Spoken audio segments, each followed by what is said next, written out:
Hey guys, welcome to my channel.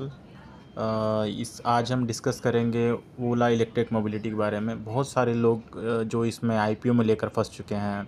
बहुत सारे लोगों ने तो क्या किया, आईपीओ आने के बाद में ऐसा सोचा कि हम लोग लेंगे तो यहाँ से स्टॉक डबल हो जाएगा, ऐसा कुछ होगा। जैसे जोमेटो चल रहा था वैसे कुछ होगा स्टॉक में, ऐसा बहुत लोगों ने सोचा। बट प्रॉब्लम क्या होता है कि जब हम बहुत नोन नहीं होते हैं कंपनी के बारे में और रैंडम ले लेते हैं तो वहाँ पर बहुत हाई रिस्क होता है फंसने का।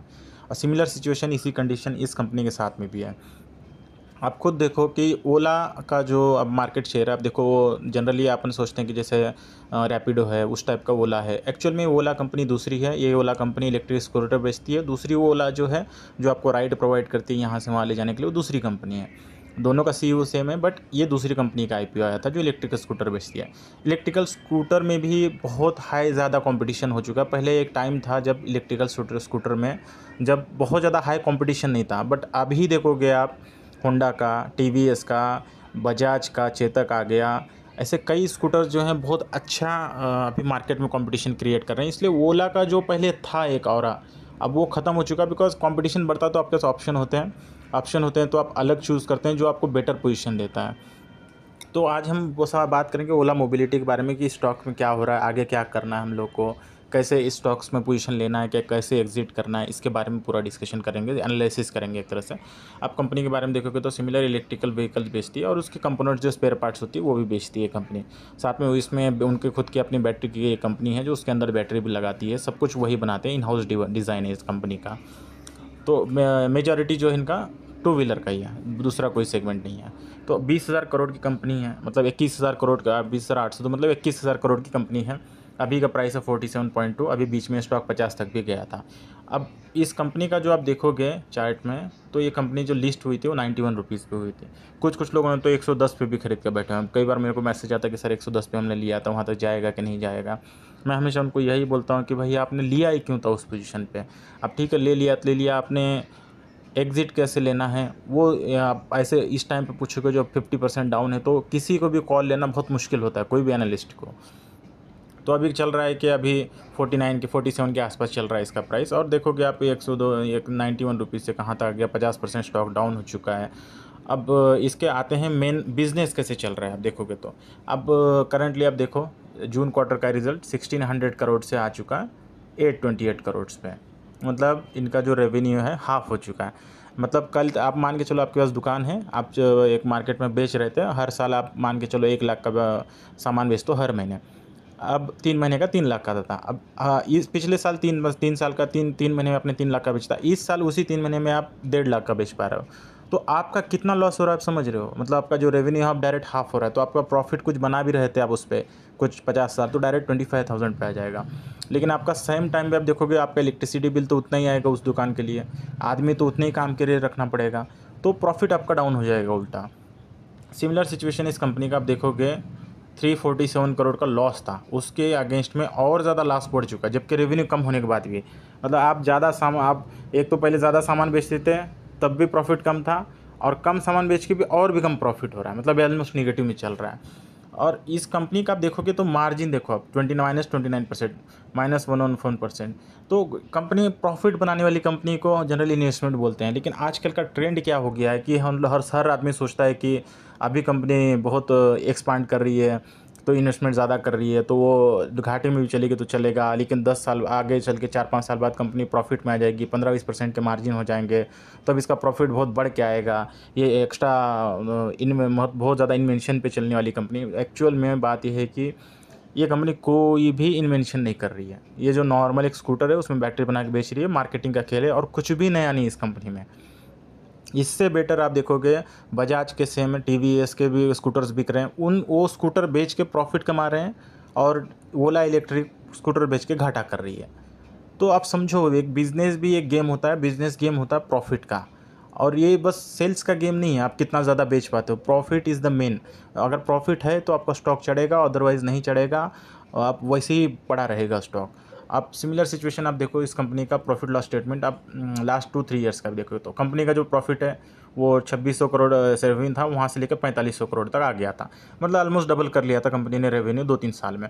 अब सेम टाइम पे उसका जो लॉस है देखो -1472 से लेके -2276, मतलब 2200 करोड़ का लॉस कर रही है कंपनी। इमेजिन करो, इतना बड़ा लॉस कर रही है कंपनी, और जितना सामान बेच रही है, मतलब 5000 करोड़ का सामान बेच रही है, उसके अगेंस्ट में 2200 करोड़ का माल, मतलब 50% तो लॉस में चल रही है कंपनी बेच के भी।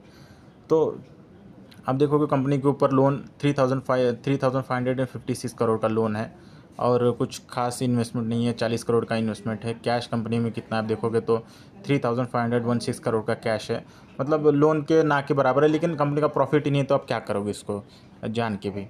तो मेन अभी आप देखोगे, एक तो प्रोमोटर का होल्डिंग चलो स्टेबल है, और डीआईएस आप देखोगे तो कम कर रहे हैं, 5% लेकर -2% तक आ चुके हैं।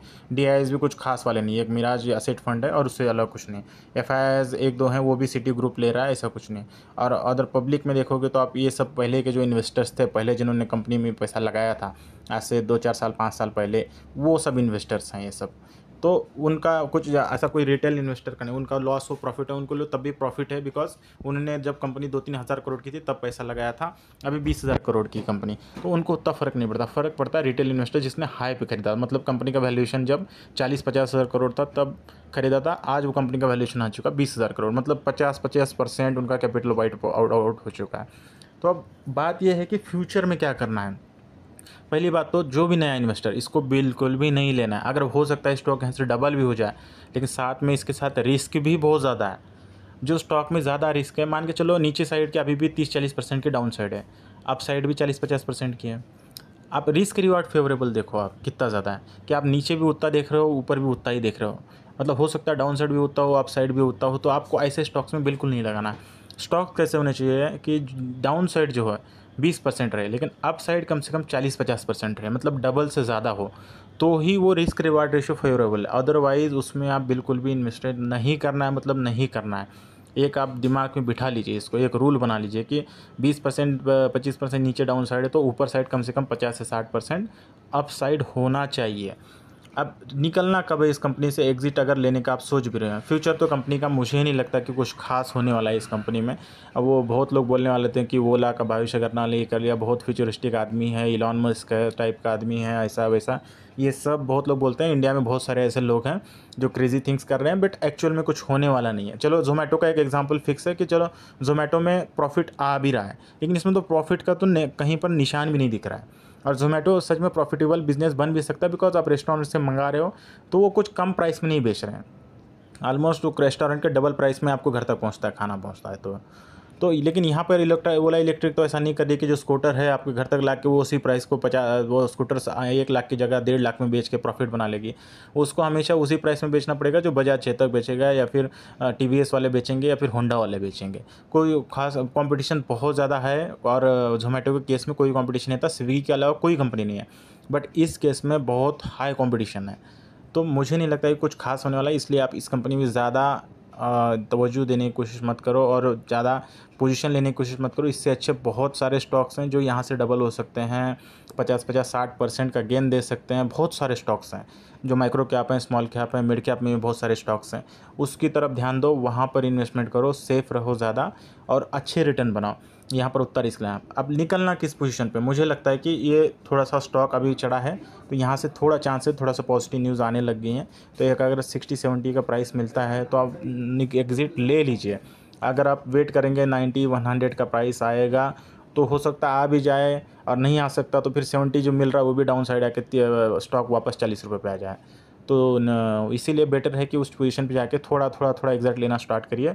70 रुपीज़ पे आपके पास मान के चलिए 2 लाख अटका हुआ है, तो उससे 50,000 करके धीरे धीरे धीरे स्टेप वाइज में एग्जिट ले लीजिए।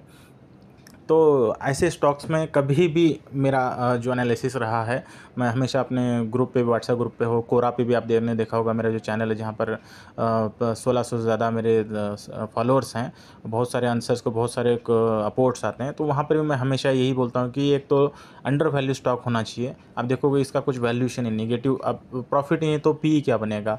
हमेशा एक फॉरवर्ड पी, मतलब अगले साल क्या पी आएगा उसको लेके आप लेके चलना होता है। अगर वो पी 20 के आसपास आ रहा है तो उस कंपनी को लेना है। ग्रोथ हमेशा अच्छी होनी चाहिए, कम से कम 40-50% की ग्रोथ होनी चाहिए। इस कंपनी में कोई ग्रोथ का नाम निशान नहीं है, साथ में क्वालिटी कंपनीज़ होनी चाहिए, प्रोमोटर स्टेबल होना चाहिए, कम से कम 60% से ज़्यादा उस कंपनी में होल्डिंग होनी चाहिए कम से कम, और साथ में वो होल्डिंग थोड़ा बहुत इंक्रीज़ हो रही है तो बहुत पॉजिटिव पॉइंट है। बहुत सारे एग्जांपल है, मैं आपको एक एग्जांपल दिखाता हूँ। मैंने जो कंपनी को दिया था, मतलब जो कंपनी सजेस्ट की थी, रॉयल ऑर्चिड नाम से।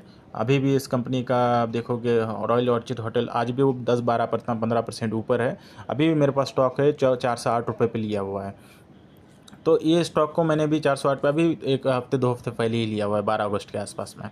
तो आप देखो इस कंपनी का एक तो रेवेन्यू बहुत अच्छा है, प्रॉफिट भी बढ़ रहा है, साथ में इसका ईयर ऑन ईयर देखो हमेशा प्रॉफिट भी बढ़ रहा है और रेवेन्यू भी बढ़ रहा है। और दूसरी बात ये है कि कंपनी का जो प्रोमोटर आप देखो कितना स्टेबल है। आप ईयरली बेसिस पे देखोगे तो अब यहाँ से ये अपना ईयरली बेसिस पे देखोगे तो यहाँ थोड़ा बहुत कम हुआ था जब कंपनी ज़्यादा अच्छा परफॉर्म नहीं कर रही थी 2017 में, लेकिन अभी देखोगे आप क्वार्टर ऑन क्वार्टर बेसिस, ये 2023 से लेकर दिसंबर अब 63 अब 63.60 था, धीरे धीरे धीरे बढ़कर अब 63.89, हर क्वार्टर प्रोमोटर होल्डिंग बढ़ा रहा है अपनी। रीज़न क्या है, कंपनी में ग्रोथ आने वाली है, क्योंकि कंपनी का जो नए होटल्स खुल रहे हैं मुंबई के अंदर एयरपोर्ट के पास में हो, और कंपनी का विज़न है कि यहाँ से वो 3 टाइम्स से ज़्यादा, जितने अभी उनके पास होटल्स हैं उससे 3 गुना ज़्यादा कैपेसिटी एडिशन कर रहे हैं, और कंपनी का वो पॉजिटिवनेस दिख भी रही है इस कंपनी का कन्वर्सेशन में, इसीलिए ये स्टॉक भाग भी रहा है लास्ट 3-4। और पहले के कुछ इन्वेस्टर भी, बहुत सारे इन्वेस्टर अभी भी नए नए पोजीशन ले, जैसे गिरीश पवन वनवारी वगैरह, ये जो